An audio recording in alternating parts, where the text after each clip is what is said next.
দিনে দিনে দেহ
তোমাদের মুক্তির উপায় আছে।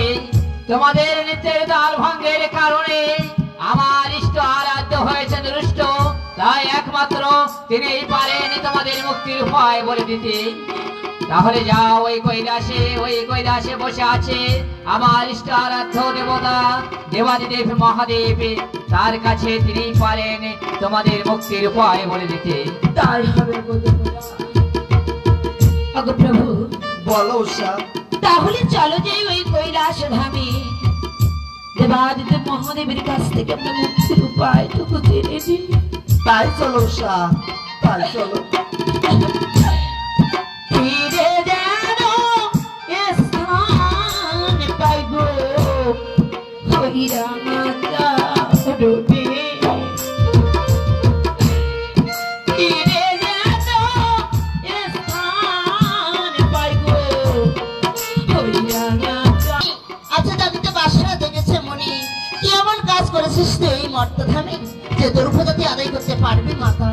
মাথা, আমি ঐশ্বরত্বকে নিত্য তালভোগ করেছি মাথা। বেশ করেছিস মা, বেশ করেছিস। তাহলে তুই পারবি তোর পূজা মর্তধাম আদায় করতে? সবাই করবে ঘরে ঘরে মঙ্গলময়ী মা মনসা পূজা। বাহ বাহ পার্বতী বাহ। এই না হলে কি জননী লাই দিয়ে কন্যাকে মাথায় তুলছ?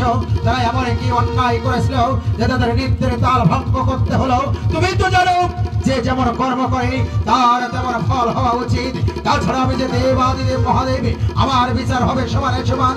তোমার কন্যা অন্যায় করেছে, তারা ছুটে আসবে আমার কাছে, তখন তুমি বুঝবে আর বুঝবে তোমার কন্যা।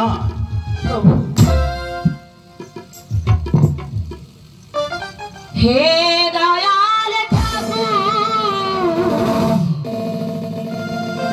তুমি আছো কত দূর, পাবো কি তোমার দর্শন? তোমারই বিহনে ধরে জলে নয়নে,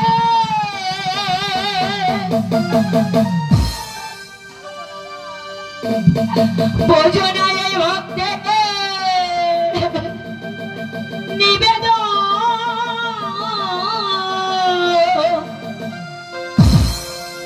হে দয়াল ঠাকুর, তুমি আছো কত দূর, পাবো কি তোমার দর্শন?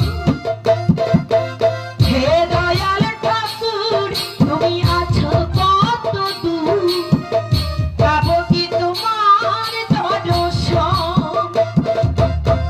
তোমারই বিহনে ঝরে জলে নয়নে, তোমারই বিহনে ঝরে জলে নয়নে, বোঝো না এই ভক্তের নিবেদন।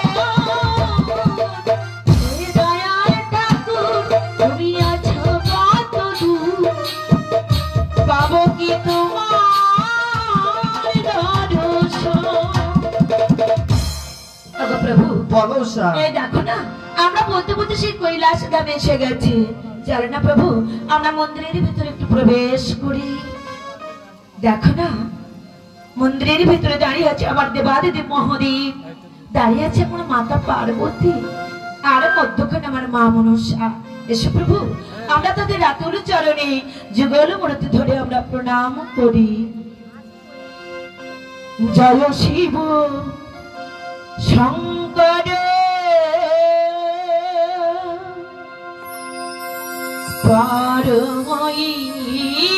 পরমেশ্বর, জয় শিব শঙ্কর পরমেশ্বর, জয় জয় জয় অনাথের নাম তুমি আমার প্রভু ভোলা। জয় শিব শঙ্কর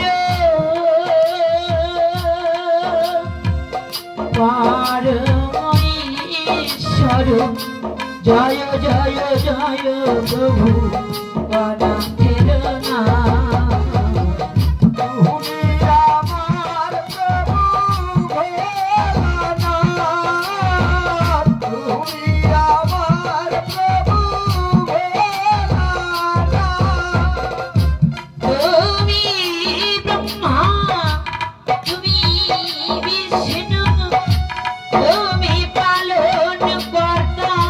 তুমি সহিষ্ণু, তুমি ব্রহ্মা, তুমি বিষ্ণু, তুমি পালন কর্তা, তুমি সহিষ্ণু। আজিকার দিনে তোমারি নামে, আজিকার দিনে ভোলারা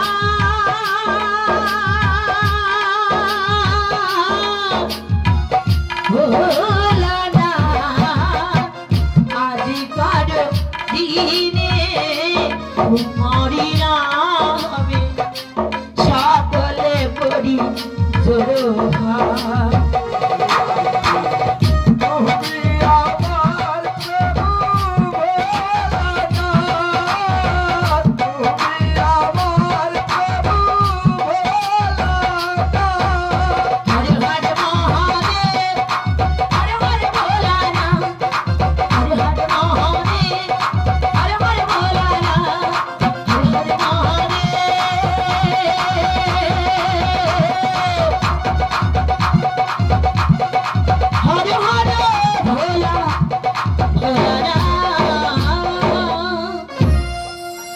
প্রভু তোমার আতুল চরণে শতকোটি প্রণাম প্রভু। প্রভু আমরা তো প্রতিদিন ওই নৃত্য সবাই নৃত্য করি, কিন্তু হঠাৎ করে হয় না কোনদিন নৃত্যের তাল ভঙ্গ, তাই হয়েছে নৃত্যের তাল ভঙ্গ। দেবরাজ ইন্দ্র করেছে কঠিন অভিশাপ, এত সুন্দর এই স্বর্গধাম ছেড়ে জরাজীর্ণ ওই মর্ত ধামে যেতে হবে। তাই আপনার কাছে এসেছি প্রভু, আমরা মুক্তির উপায় জানতে। বোম শঙ্কর, মুক্তি মুক্তি মুক্তি, আবশ্যক হবে মুক্তি, কারণ তোমরা যে গন্ধর্বের সন্তান। তাই অনুরোধ উষা, আমার বাক্য তোমরা করতে পারো। অনুরোধ, পুনর্জন্ম লাভ হবে ওই মত্ত ধামে। তোমাকে কোথায় যেতে হবে জানো? তোমাকে যেতে হবে আমার প্রিয় ভক্ত নাম তার চন্দ্রকান্ত সদাগর, তাহার গৃহে ছনেকার গর্ভে লক্ষিন্দার পেয়ে পুনর্জন্ম লাভ করবে তুমি। তাহলে আবার ভাগিনী উষা কোথায় যাবে পিতা? সেজন্য তোমার কোনো চিন্তা করতে হবে না। একই বৃন্তে দুটি ফুল উষা অনুরুদ্ধ, যেভাবে ফুটেছিলে ওই স্বর্গধামে, ঠিক তেমন ভাবে ফুটে থাকবে ওই মধ্যধামে। উষা, তোমাকে যেতে হবে কোথায় জানো? আমি কোথায় যাব প্রভু? তোমাকে যেতে হবে সাই সদাগরের গৃহে। সাই সদাগরের গৃহে, অবিলার গর্ভে, অবিলার গর্ভে বেহুলার রূপে পুনর্জন্ম লাভ করবে তুমি। বেহুলার রূপে জন্মগ্রহণ করবে। তাই হবে প্রভু, তাই হবে। আপনি আমাদেরকে আশীর্বাদ করুন প্রভু, আশীর্বাদ মম শিরে নিয়ে যাব ওই মর্তধামে।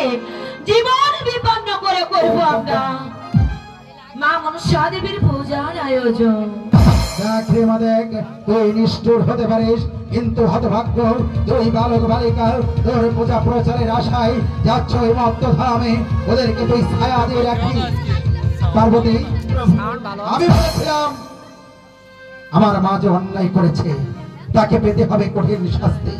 আজ থেকে কৈলাস নামে নয়, আজ থেকে তাকে যেতে হবে সেজোয়া পর্বতে। ওই সেজোয়া পর্বতে বিশ্বকর্মাকে ডাকি একটি কুটির নির্মাণ করব। সেই কুটিরে বসে ভক্তের ছায়া দিয়ে রাখবে।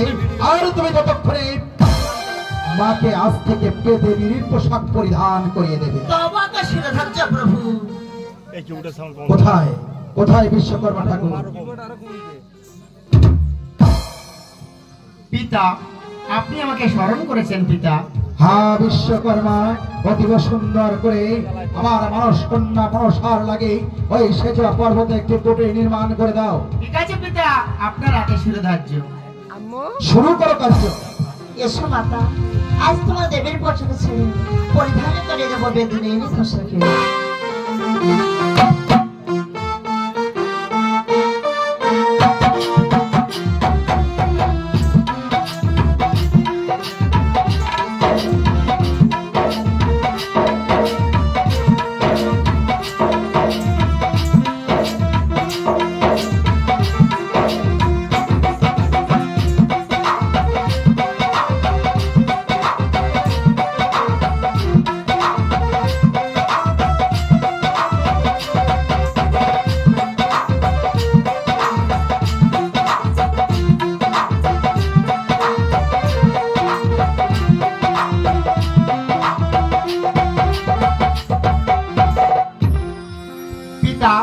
আপনার আদেশ মতো মায়ের জন্য সুন্দর একটি কুঠির নির্মাণ করে দিয়েছি পিতা, তাহলে আপনি আপনাকে আশীর্বাদ করুন। তথাস্তু। এসো বিশ্বকর্মা ঠাকুর, যাও তুমি তোমার গন্তব্যে ফিরে। আপনার আশীর্বাদ মাথায় নিয়ে আমি চললাম আমার নিজ কাজে রত হতে, নিজ কাজে রত হতে। প্রভু দেখো না, মাতাকে আজ দেবীর পোশাকে ছেড়ে বেদিনের পোশাকে সাজিয়েছি, কেমন হয়েছে বলো না প্রভু? মাকে চমৎকার মানিয়েছে পার্বতী, আর নয় অপেক্ষা, চলো ওই সেজোয়া পর্বতে মাকে রেখে আসি। প্রভু সেখানে আমার মাতা একা কিনে কেমন করে থাকবে বলো না? বাহ, এই না হলে কি জননী, এজন্য তুমি কোনো চিন্তা করো না। আমি আমার ললাটের খামে দিয়ে আরেকটি মানুষ কন্যা তৈরি করে দেব, তার নাম থাকবে নেতপদ্মা, সে হবে আমার মায়ের খেলার সাথী। এবার তুমি খুশি হলে তো? হ্যাঁ প্রভু, আমি খুশি হয়েছি, তাহলে আর নয় বিলম্ব, মাতাকে নিয়ে চলুন এই সেজোয়া পর্বতে প্রভু। বেশ, তাই চলো। তাই চলুন। জয় বাবা ভোলানাথের জয়, জয় মাতা